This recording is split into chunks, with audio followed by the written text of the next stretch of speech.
I'm Pat Mayo with the DraftKings breakdown for the sub $8,000 range at the 2021 AT&T Byron Nelson. I've already gone over the high-end options. You can check out that video up on the DraftKings YouTube page or go over to DraftKingsPlaybook.com and find my entire cheat sheet for quick picks at every single range.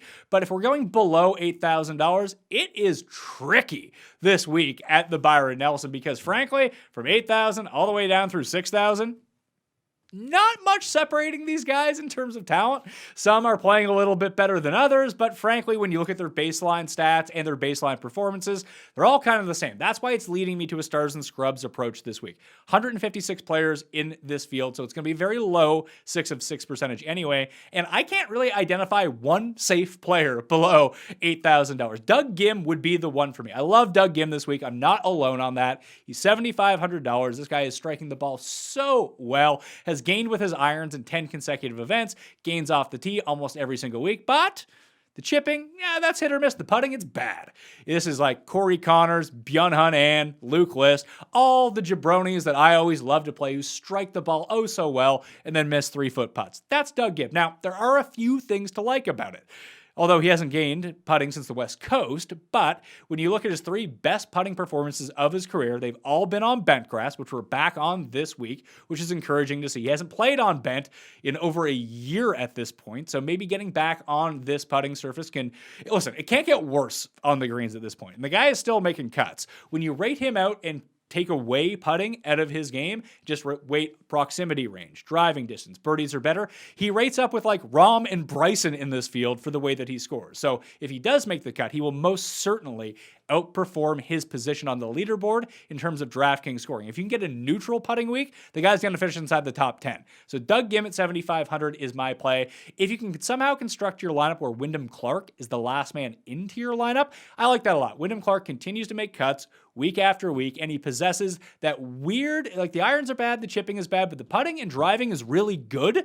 So that is kind of a key this week. If you can hit a long way off the tee, maybe you can just chip, get it up and down, make a few 10-foot putts, and you're well on your way. So $7,000, I like him a lot. Tom Lewis is also at $7,000. I can get behind that. So those would be the 3 if I wanted a bit more safety. If I want to roll the dice a little bit, Patton Kizzire and Seb Straka are both at $7,300. And then you have Antoine Rosner, Le Frenchman, is coming over from the European Tour. He already has a win on the European Tour already this year. He defeated Bryson in the first round of the match play in Austin, came T18 that week, second in his grouping, so another Texas event.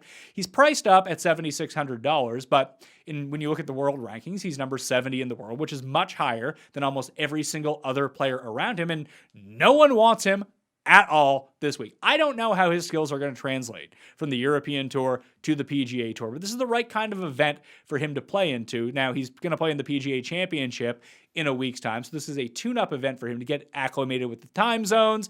I mean, it's not going to be the same time zone in South Carolina as it is in Texas, but it's much different from spending the last 3 weeks on the Canary Islands, which Rosner probably has done over on the European Tour. But the guy's coming in at like 1% ownership. He is a legitimate DraftKings flyer this week. If you're playing 5-10 lineups, get him in a few, be overweight onto the field because he does have the skill set to actually pop a little bit. Now, if you want to play superstars and scrubs, there's no one I really love down in the $6,000 range. So if you can avoid it, that's probably best. But if you want to jam in Rahm and Bryson into a lineup, this is where you got to go to. So Andrew Putnam, $6,700. Hopefully he can putt his way to a cut line. Cameron Percy continues to strike the ball incredibly well. Maybe he can make a few putts for once in his life. The guy's 47. Maybe it's not turning around at this point in time of his career, but the ball striking has been really good. He is $6,600. Then if you really want to go down, someone who's made 4 of 5 cuts, another 45-year-old. I'm digging the old dudes this week, but Bo Van Pelt.